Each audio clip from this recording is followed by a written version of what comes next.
15 জুলাই থেকে ওয়ার্ক এবং স্টাডি ভিসার কয়েকটি ক্ষেত্রে গুরুত্বপূর্ণ পরিবর্তন আনা হয়েছে।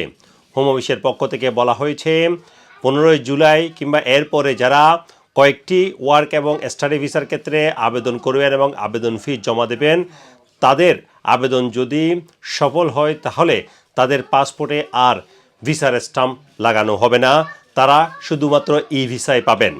এক্ষেত্রে যেসব ক্যাটাগরিতে এই ই ভিসাই শুধু দেওয়া হবে সেগুলো হচ্ছে global business mobility, international sports person, skilled worker, সেখানে হেলথ এবং কেয়ার ভিসাও রয়েছে এবং টেম্পোরারি ওয়ার্কার রয়েছে, তবে তার মধ্যে যারা সিজনাল ওয়ার্কার তারা বাদ যাবে, অর্থাৎ তাদের পাসপোর্টে স্টাম্প লাগানো হবে।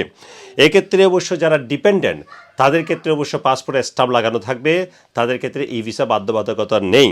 এবং ই ভিসার ক্ষেত্রে বলা হয়েছে যারা এই ভিসা পাবেন তারা যেন যুক্তরাজ্যে ভ্রমণ করার আগে ইউকে ভিআইতে একটি ই ভিসার অ্যাকাউন্ট করে নেন এবং তাদের যে বর্তমান পাসপোর্ট সেটি ওই অ্যাকাউন্টের সাথে লিঙ্ক করে নেন এবং ই ভিসাতে গিয়ে সেখানে তাদের সব ডিটেলস সঠিক আছে কিনা সেটি জেনে নেন, যদি কোনো ভুল থাকে সেটি যেন সংশোধন করে নেন এবং কিভাবে ই ভিসার শেয়ার কোড জেনারেট করতে হয় সেটি যেন জেনে নেন। Sarwar Hossain, top news, London.